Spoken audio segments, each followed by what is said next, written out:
Maya-maya, magkakahiwalay na ipinatawag sa confession room ang housemates para sa isang mahalagang anunsyo. Ngayong araw ay haharap ka sa isang task upang mailigtas mo ang iyong sarili mula sa automatic nomination. At sa task na ito, ang iyong makakalaban ay isang tao lamang. At yon ay walang iba kundi ang iyong best friend.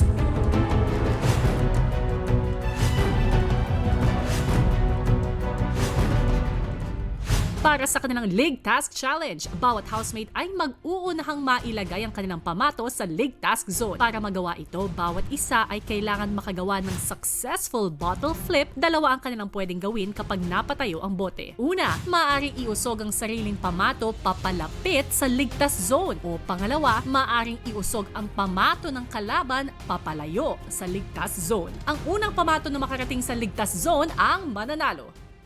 Para sa unang magtutuos, ang mag-best friend na sina Jaren at Binsoy. Medyo mabigat to, kuya. Pero hindi naman po pwede na magpatalo na lang po ako. I was not expecting this. Me too. It's very difficult, especially because it's my best friend, Kuya. Yeah, just do your best, bro. You too. Siyempre, kuya, pinaglalaban ko yung pangarap ko at yung pamilya ko. Gusto kong manalo, kuya. My friendship with Binsoy is strong enough, and whatever happens, I'm willing to do anything. Ang inyong ligtas ay magsisimula in 3, 2, 1, go.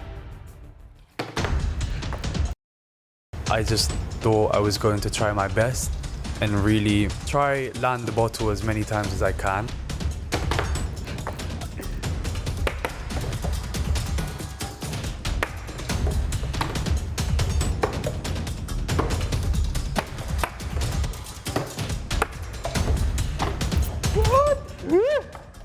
Didn't want to lose. I wanted it to be a fair game.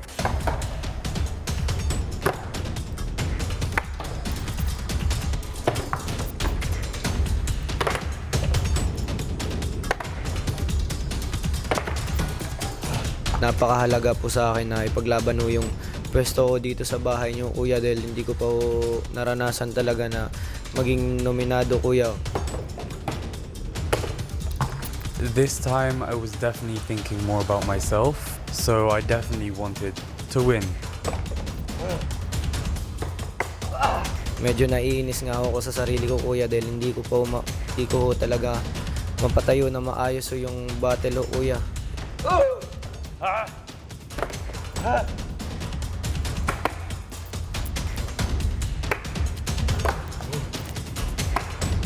Para sa akin ho, kuya, nakikita ko yung sarili ko na magiging big winner ho, kuya, dahil pangarap ko ho, kuya, na maging big winner ho. Hirap tumayo na ito.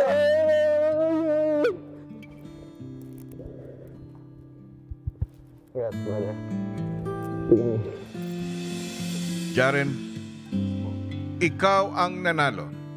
Binabati kita dahil nailigtas mo ang iyong sarili mula sa automatic nomination. Binsoy, ikaw ang mailalagay sa alanganin. Dahil nga ho, natalo ako, malalagay ho yung pangarap ko sa alanganin dahil di ko po sure kung mananatili pa ako dito sa bahay nyo. Sorry, bro. You alright? Yeah. Sure. Yeah, it's just my first time. Well, maybe if I'm here next week. Maybe last year, mananatili ka pa dito. But you're not leaving, bro. Trust me. At least ikaw may isa, ako magkakaroon ng isa. Diba? Oo. Para fair na tayo. Ano pa siniswerte? Wala kang nomination. Hindi.